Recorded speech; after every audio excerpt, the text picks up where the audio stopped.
vérité ma foi avec Hajer Bencheikh et Shaouki Lazar.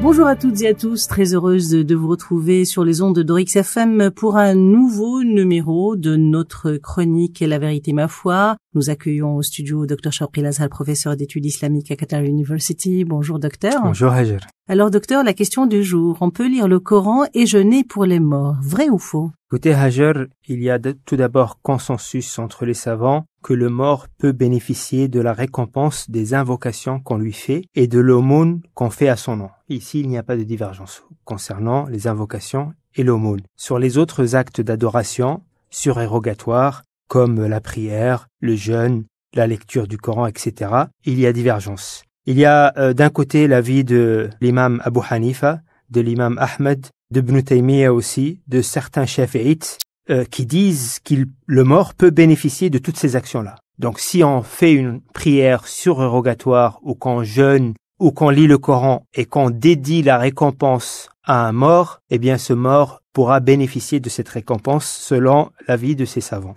Ce qui est répandu, c'est pour le Coran et le jeûne, l'aumône aussi, mais pas pour la prière. Pas très répandu cette idée.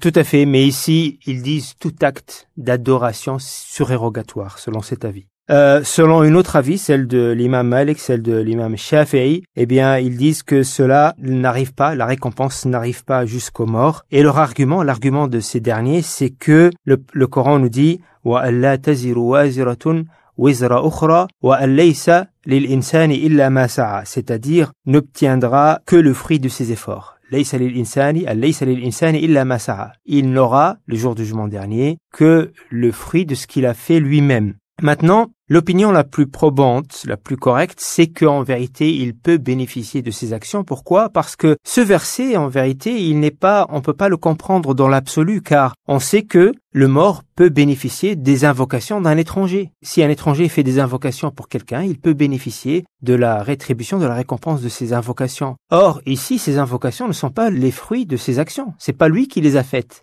C'est cette personne qui les a faites pour lui, mais il a dédié la récompense à ce mort. Donc, au même titre, toute action qui est dont la récompense est dédiée aux morts peut être profitable aux morts. Et de ce fait, ce verset n'est pas à comprendre dans l'absolu. Il est à comprendre dans le sens où effectivement, on bénéficiera des fruits de nos actions, mais aussi si quelqu'un dédie une action pour nous, ou bien il dédie la récompense de ses actions à notre mémoire, par exemple, on pourra aussi en bénéficier. Donc, on peut profiter des fruits des efforts de quelqu'un si il nous dédie effectivement cette action d'adoration qu'il a effectuée. Maintenant, certains savants, notamment les Shafi'ites, certains des Shafi'ites qui disent que eh bien on peut pas effectuer ces actions pour les morts, ou bien en tout cas que la récompense de ces actions n'arrive pas jusqu'aux morts, ils disent mais si on fait une invocation, que Dieu fait parvenir la rétribution de ces actions aux morts, c'est possible aussi parce qu'ils disent ici c'est comme une invocation. Comme je l'ai dit au début, il n'y a pas de divergence entre les savants que les invocations peuvent être profitables aux morts. Or ici,